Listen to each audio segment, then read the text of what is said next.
Hello once again. Let's consider a question. How bad does lens fungus have to be before the lens is considered unusable? Take for example the Nikkor 24mm f2 which I reviewed the other day.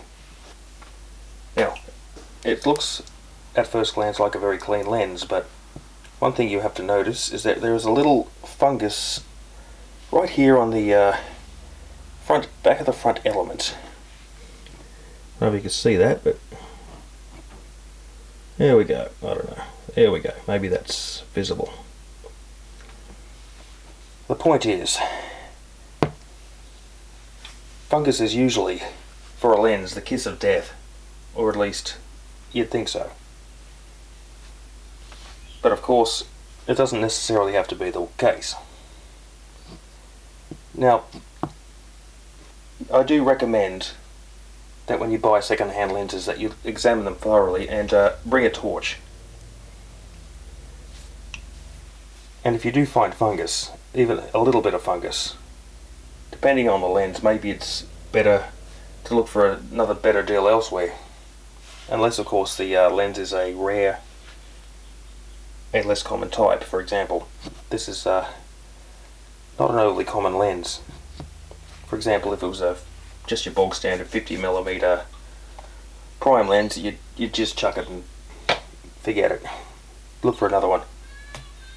But some of the rarer lenses might be better, might be salvageable.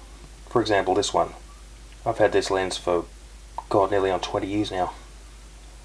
I've put it under the lamp for like weeks at a time to kill that fungus. It hasn't progressed as far as I can tell for in that time. And I've got some, and it doesn't affect the image quality at all, at least out of this lens. Now, another lens I'd like to have a look at, well, this is actually a TC301 Teleconverter. I got this the other day.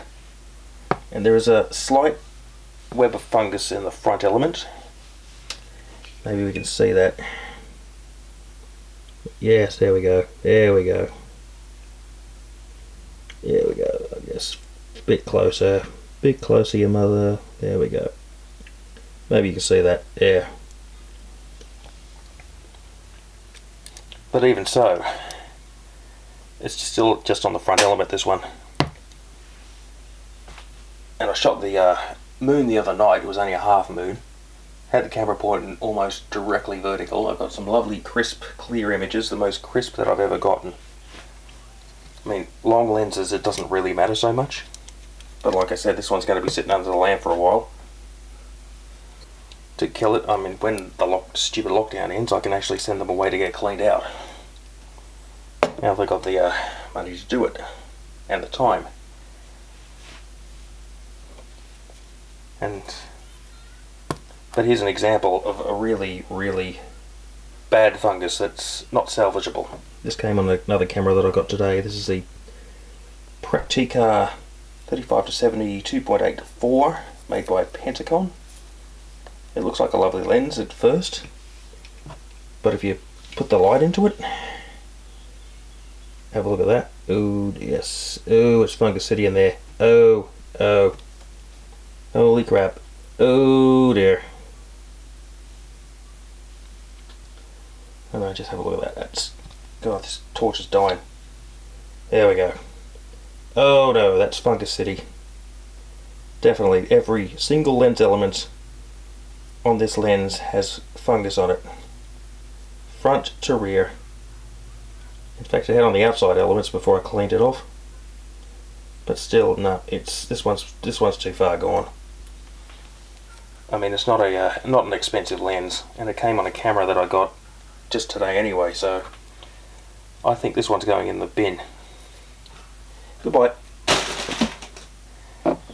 And that is my video on fungus. It doesn't necessarily mean that the lens is no good, but it does mean that you can negotiate a far better price. Always remember, keep them separate from your other lenses. Put them in like plastic bags with those little desiccant packs, and put them under the lamp for a while to kill the fungus. And that should be fine. Madness to the method.